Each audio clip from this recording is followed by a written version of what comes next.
May bagong gumagawa ng ingay ngayon sa Gensan o General Santos City. Hindi po si Manny Pacquiao o kahit pa si Mommy D.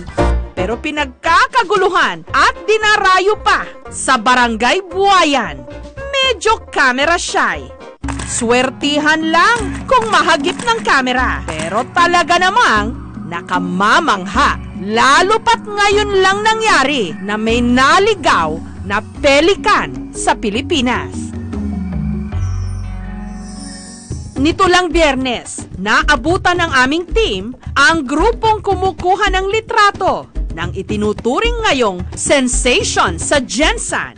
Mga espesyal na kamera at lente pa raw ang kanilang gamit. Pero hindi po sila mga paparazzi, kundi mga bird enthusiast. The first thing I look through when I see a bird at a distance, and this brings the bird 10 times. Ang kinukuna ni Pete at ng kanyang grupo ang pinagkakaguluhan ngayon sa Gensan. Ang sinasabing naligaw mula pa sa Australia na ibong pelican. They are fascinating, they're interesting, they're beautiful, they're in many cases they're rare. It's great to study them. It's a blessing that they are here. It's nowhere else in the world. Ang Australian pelican, isang uri ng malaking ibon na makikita sa mga bansang katulad ng Australia, Papua New Guinea, Western Indonesia at sa marami pang bansa, pati na sa Amerika. Kilala ito sa mahaba nitong tuka. Ang grupo raw ni Pete ang isa sa mga naunang nakakita sa Australian pelican sa baybayin ng Gensan. We managed to see the bird here on the beach, photograph it and confirm that it's an Australian pelican. Pero sa araw na ito, tila mailap ang ibon. Karaniwang kulay puti ang Australian pelican, pero may itim itong pakpak at kalimitang kulay pink ang tuka na sumusukat ng hanggang 47 centimeters. Yung Australian pelican ay isang seabird na Australia talaga siya. Madalas makita. Wala tayo niyan sa Pilipinas. Ika nga nila rare. Biyaya kung ituring ito ngayon ng mga taga-Gensan. Lalo pat simula raw nung kumalat ang balita na isang linggo nang naglalagi rito ang naligaw na Australian pelican, dumagsa ang mga turista. Iba siya sa mga nakita mong ibon dito sa Conba. Parang wala dito sa Pilipinas yan. Sa kabilang purok, nakilala ng aming team si Efren na naabutan naming nakapwesto ilang metro mula sa Bakawan. Dito raw kasi niya namataan ang Australian pelican. Ilang araw na ang nakararaan. Parang exciting ganyan. Na marami kami, yung mga kasamahan ko dyan, saka yung gwardiya namin, kung tuwing hapon, kung pupunta kami dyan, tapos titingnan namin. Sabi namin, ang ganda ng ibon, kasi pag lipad niya, parang gaganon-ganon lang siya. Parang hindi siya kumakampay ba?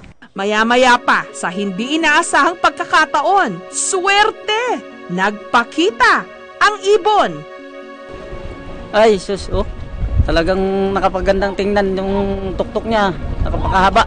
Kaya abot langit ang ngiti ni Efren, lalo pa nung malayang lumipad ang ibon sa ere at dumapo sa punong ito na wari maingat na pinapakiramdaman ang kanyang paligid. Natuwa kami makita namin na lumilipad siya ba, tapos pabalik-balik, pag ganyan-ganyan, paikot-ikot lang sa puno pagka hapon na. Ang malaking tanong ngayon, paano napadpad dito ang isang dayuhang ibon katulad ng Australian pelican? Ayon sa nakapanayam naming bird expert, posibleng araw na naligaw lang ito, dala ng bagyo. At dahil sa pinagdaanan ng ibong matinding stress at pagod, naging mailap ito sa tao. 2 weeks ago, kasi yun naman base sa balita na nakita siya, nasimulan siya nakita doon sa Gensan, ay may dalawang bagyo actually na nandun sa Honolulu, sa Hawaii. So meron, kung titingnan dito banda sa may Indonesia, malakas yung hangin. Dahil nga malakas ang hangin, nahiwalay sa flock niya. Titingin muna sila, papahinga, kumakain, kumbaga nagagas bago magsimula ulit sila balik sa kanilang dating daan. May paalala ang lokal na pamahalaan ng General Santos City sa mga darayong turista. Siguro sa local community, pag nakita niyo ang ibon, huwag niyo naman galawin, huwag niyo saktan. Remember na itong ibon na to is under the protection of the Wildlife Act. So again, pag ginalaw nyo, may mga corresponding penalties.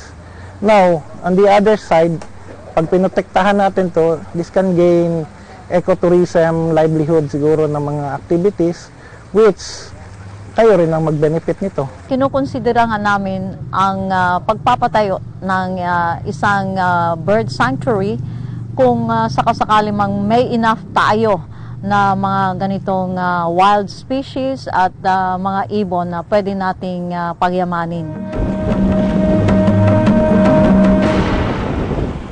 Mula Batangas hanggang Jensan, may mga bagong atraksyon. Mag-enjoy, pero maging responsable ding mga turista.